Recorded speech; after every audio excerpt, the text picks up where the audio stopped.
Welcome to Engage 360, Denver Seminary's podcast. Join us as we explore the redemptive power of the gospel and the life-changing truth of Scripture at work in our culture today. Hello, friends. It's my pleasure to welcome you to Engage 360 today, Denver Seminary's podcast.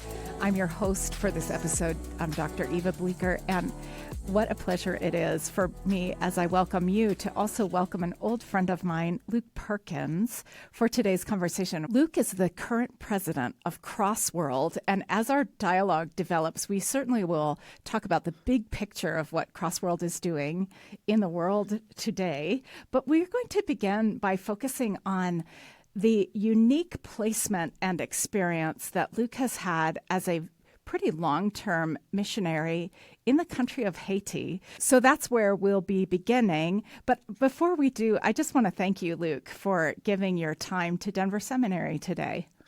Dr. Bleeker. It's so fun to call you Dr. Bleeker because I knew you way back before you were. You certainly did. It is so fun to be able to spend some time with you this morning. And you know, I love you and I love Josh. And it's been great to have your influence in my life over the years. And so what a joy to be here together this morning.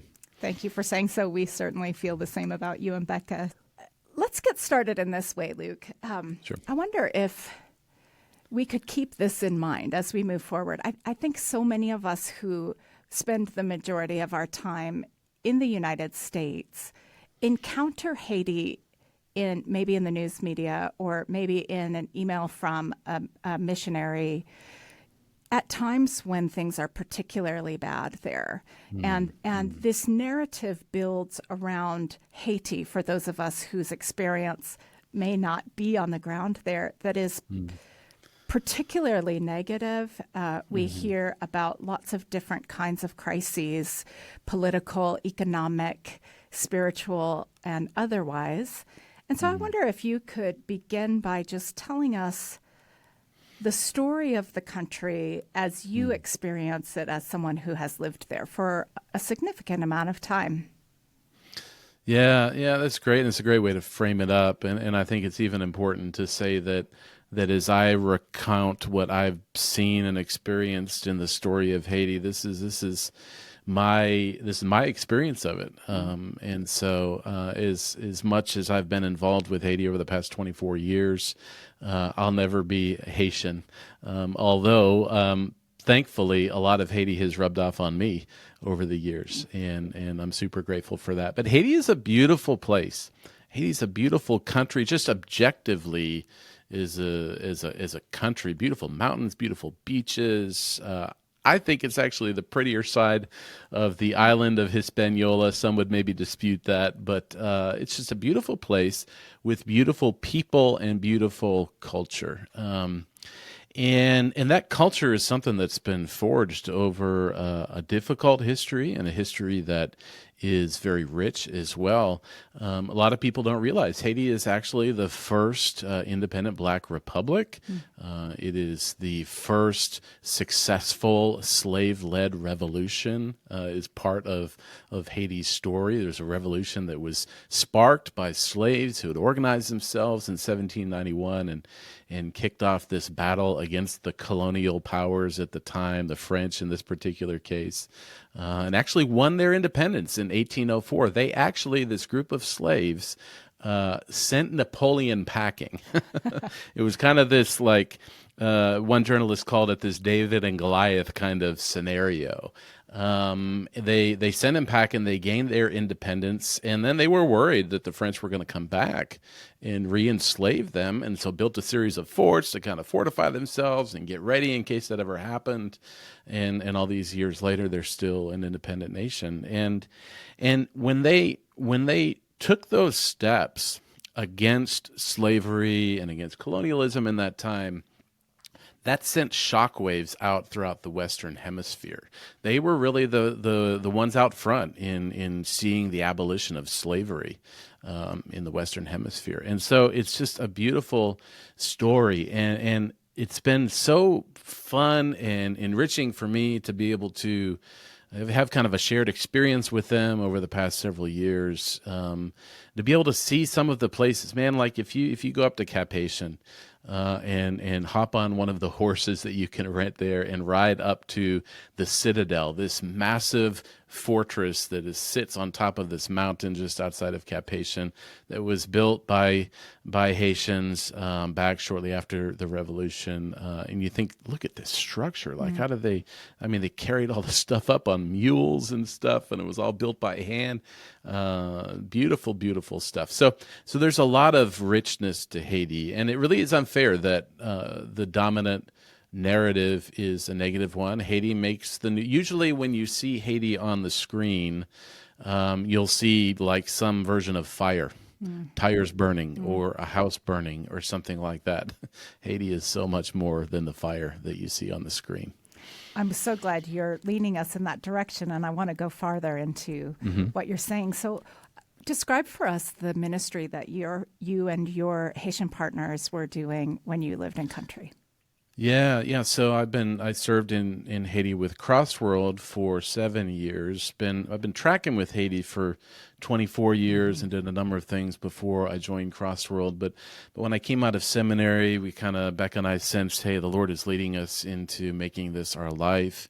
And so we wanted to link up with more of a full-service missions agency that could help kind of coach us through this and help us do this in a healthy way. And so we linked up with Crossworld.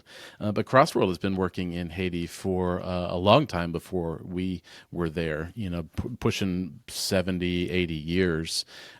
And so when Crossworlders, at the time Crossworld was called UFM, when they came into the country, they, as some of the older folks have told me, they came in with this DNA that we want local believers to be the ones who are eventually going to carry this ministry. And so where we sit today in 2024, it is entirely a local-led ministry there. And so I served at STEP Seminary, which stands for the Evangelical Theological Seminary of Port-au-Prince. STEP is a French acronym for that.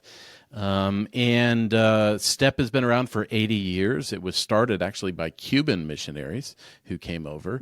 And where we're at in STEP's history now, STEP is entirely led by Haitians. I reported to a Haitian president. My boss was my brother Wawa, and I served as assistant to the president, so coming alongside him and really helping him kind of put legs on his vision that the Lord had given him for that ministry. And then I got the privilege of teaching leadership there and still do that as an adjunct, even though I'm back in the States now. So was able to have that interaction with students. And then kind of on the side, almost as a side gig, I was involved with leadership of an international church there in Port-au-Prince called Quisqueya Chapel. And so we were involved with that ministry for a number of years as well. So wearing a lot of hats, but the primary thinking was that,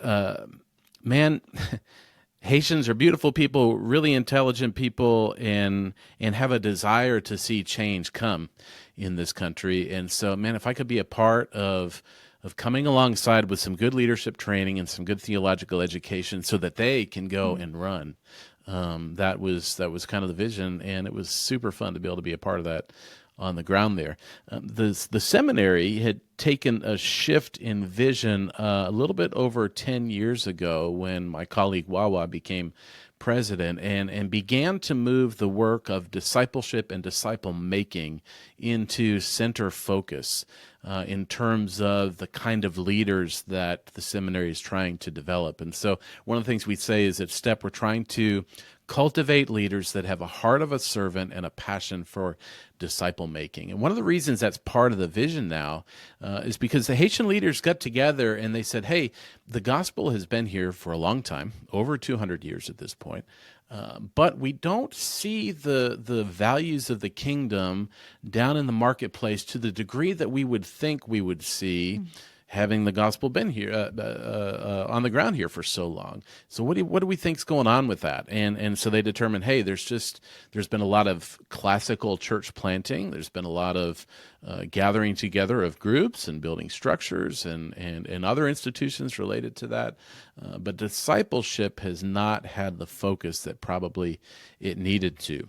And so it was super fun to be able to come alongside them and help them with that vision that they came up with.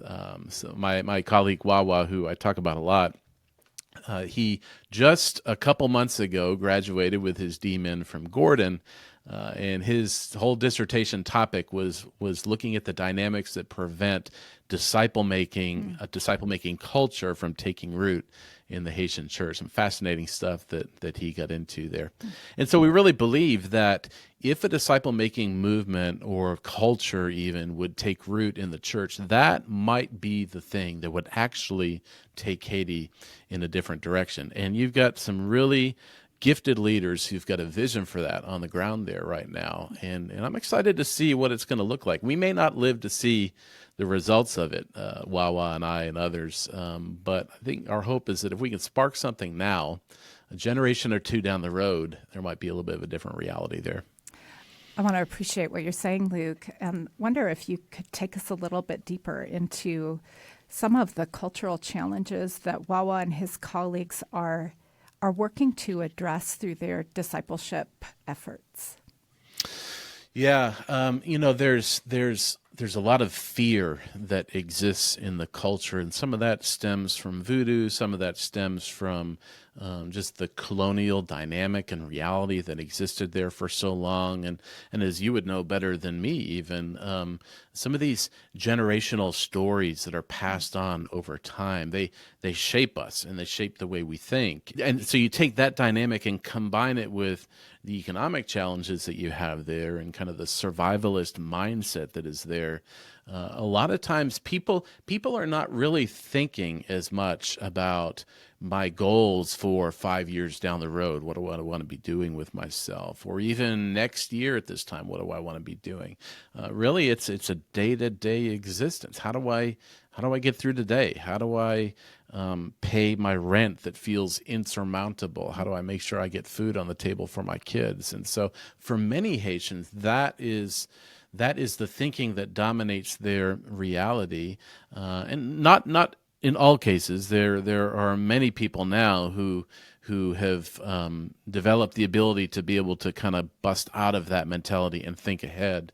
But that shapes a lot of dynamics that go on. And so when you take the fear piece into that, there's this reality of trying to manage what might happen to me and insulate myself from whatever that might be. And some of that is going to be spiritual, some of that is going to be physical, some of that's going to be political even. And that narrative is not just a narrative that extends deep into the early days of Haiti's history, but it's something that's been reinforced over time.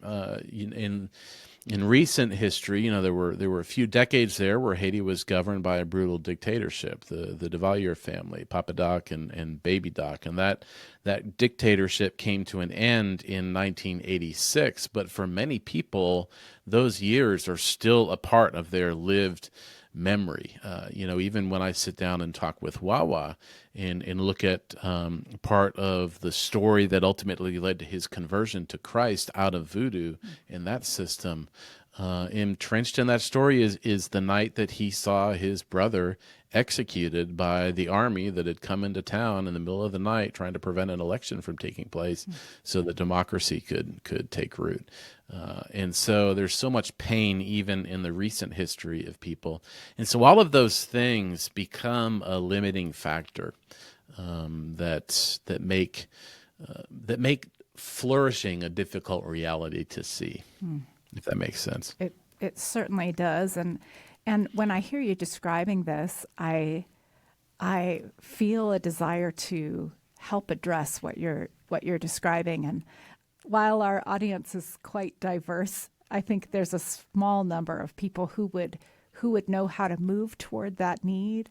I respect so much the way that you are describing the empowerment and centralization of Haitian leaders through Crossworld.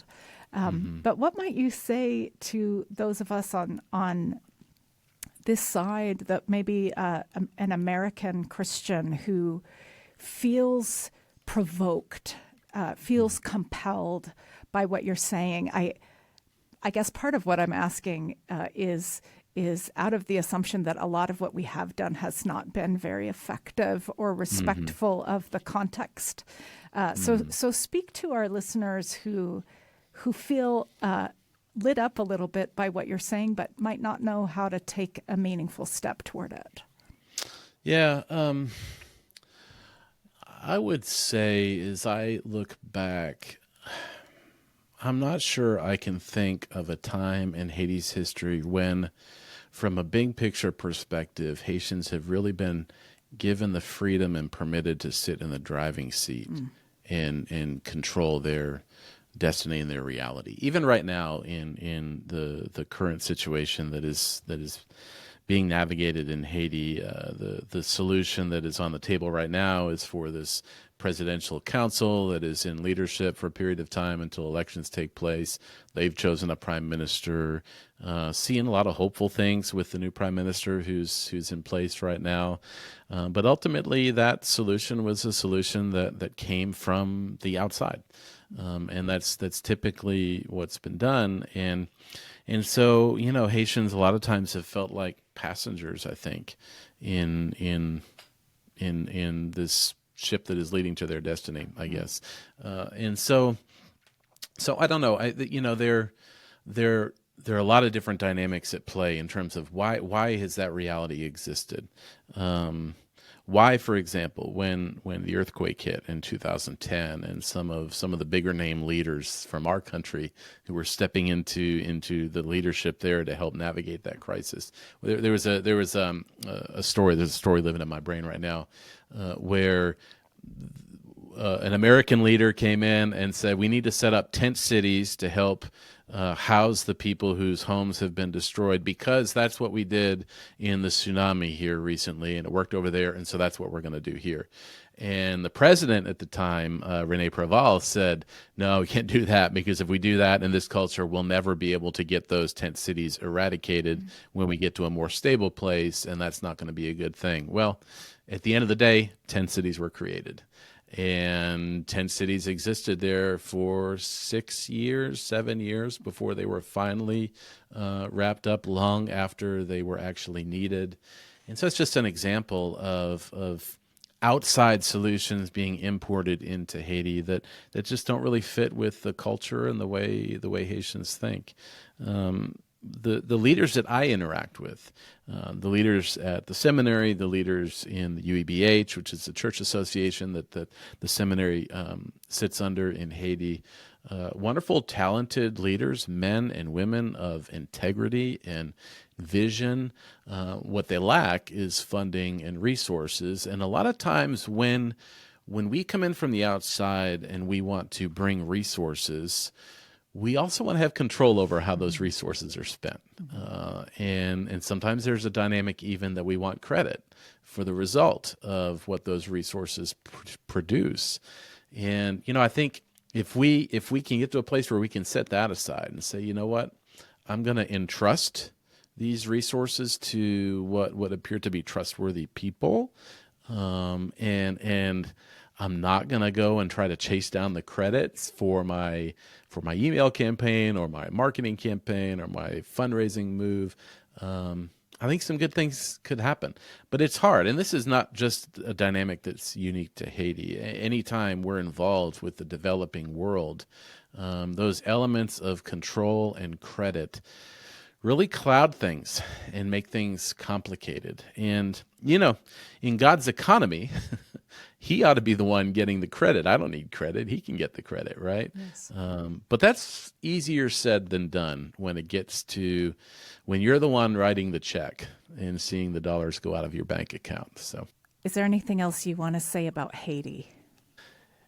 This recent situation, this past week marked 3 years since the assassination of the president, Jovenel Moïse, the last president that Haiti has had. Haiti's been in a transition period ever since then. And the season of unrest that Haiti is in really started before that. It really started in late 2017, by my count, some would say 2018. Has been probably the darkest season, certainly in Haiti's recent history. Outside of the period of slavery. The period of slavery was especially dark. brutal. But this period has been really, really challenging for people who, when I look at the news and I see the fire and I see the tires burning, I see that, but then I see my friends that I know are living around the corner, and like their goal is to raise their kids to be decent citizens and to be able to be productive in the economy and to be able to make something of themselves. And those are the people who are cowering in a corner while the thugs are out in the street. And a lot of times, whenever I've said this before, almost any time you see a protest on the news or whatever, you can just know that that's probably been funded by somebody, and it's probably being driven by some kind of self-interest. That doesn't mean that there aren't grassroots protests that happen in Haiti. They certainly do, but there are some bigger power players behind the scenes, both on this side of the ocean and down there on the island, that are really driving some of this. There are folks who are sending funds to the gangs that took over our seminary several years ago, Yes. And who are really holding the whole country hostage right now. There are people who are paying for that. And so it's a really challenging situation right now. There have been some troops on the ground for a couple of weeks, some troops from Kenya. There's supposed to be some more coming, and we're hopeful that will do something. But I'm also concerned if we just do that and don't also do something to stop the flow of funds and arms and whatever that are propping these gangs up, we might be able to quiet it down for a couple of years, but then Haiti's just going to be back where it was before. And in all of this, it's the average Joes that are getting caught in the mix, who are powerless against these powers that are bigger than them. And that's what my heart really goes out to. And I think those are the people the Lord sees in this. And so as I pray, I pray for the Lord to strengthen them and give them what they need to be able to endure this. And I think maybe one of the most impactful pieces of this whole thing has been for me over the past couple of years, the enduring faith of our brothers and sisters in Christ down there who are holding on in the midst of this, what feels like an endless situation with no hope on the horizon. But their faith is strong. I'm feeling the choke come in my throat right now. It's unwavering, and it's beautiful to see. I think that's what we need to see through you too, Luke. So thank you for speaking candidly and with heart. And we can hold hope and solidarity with our brothers and sisters because you illuminate the narrative for us. I want to zoom out a little Sure. bit and celebrate your presidency of Crossworld and Yeah. give you the opportunity to tell our listeners, what is Crossworld about, and what are you excited about? What are some of the challenges that Crossworld is facing? Yeah, so for many years, Crossworld's been around for over 90 years, and so for most of its history was a classical missions agency. Got its start in Congo and in Brazil, and in the early days Haiti as well, and also Papua New Guinea. But 12 years ago, Crossworld made a pivot and did some reshaping of its vision and mission to bring disciple making into center focus in terms of our strategy. And then as a result of that, brought us into a place where we can begin to leverage people from all professions to carry the good news of the gospel to the least reached, to follow Jesus to the least reached. And so one of the ways we articulate what we do is we say that we help people leverage their profession and their passions to help make disciples among the least reached. And when we look out across the world, man, right now, you're talking 3.4 billion people live in what we would call unreached people groups. These are people groups with less than 2% of folks who would call themselves devoted followers of Jesus. 3.4 billion, it's almost like a number that's too big to even get our head around.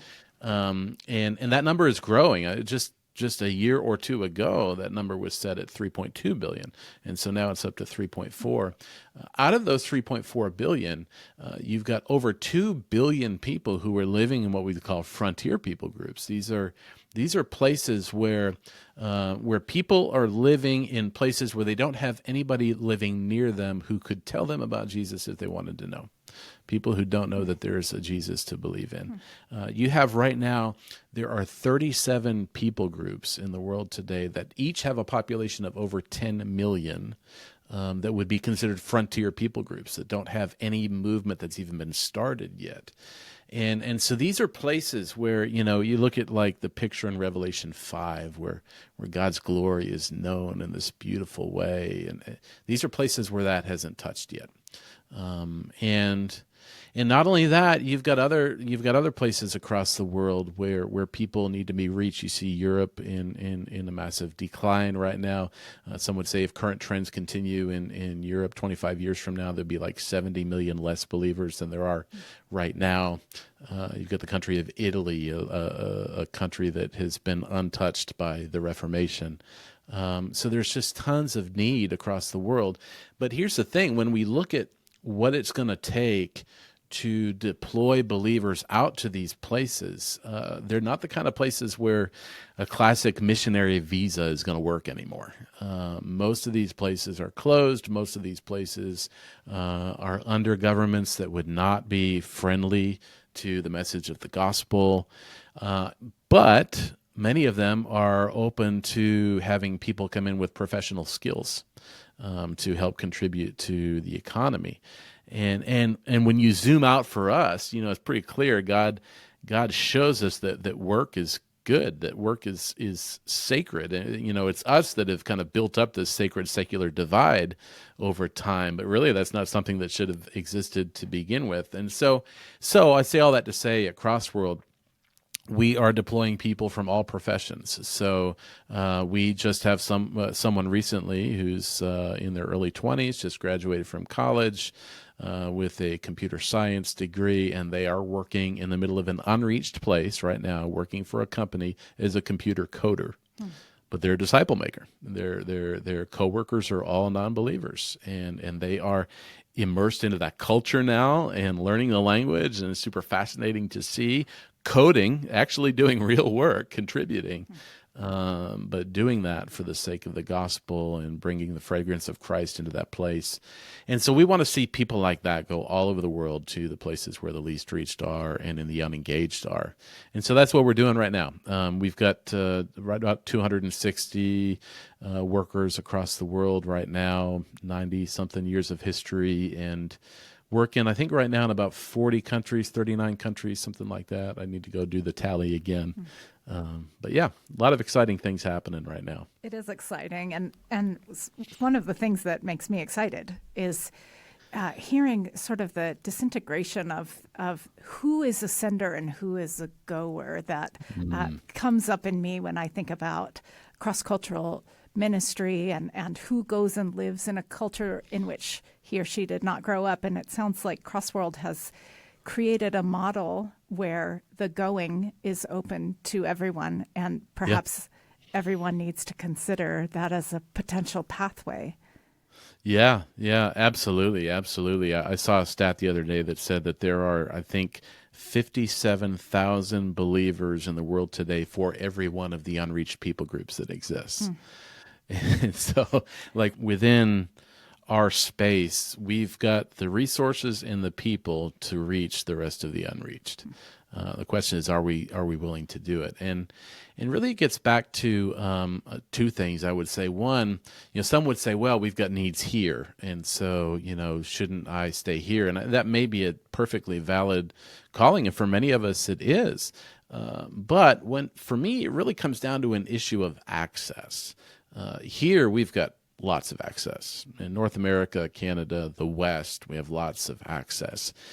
There are a lot of places across the world where there is no access. And so I take that reality and put it together with the idea that I really think the default for us as believers, as I think I heard David Platt say one time, the default should be for those with the gospel to be moving towards those without the gospel. whether that's in our neighborhood, whether that's in our city, whether that's crossing a border into another culture and spending time to understand that language and that cultural system so that the love of Christ can come to life there. So yeah, I think every single believer in Jesus Christ should ask themselves the question, should I go?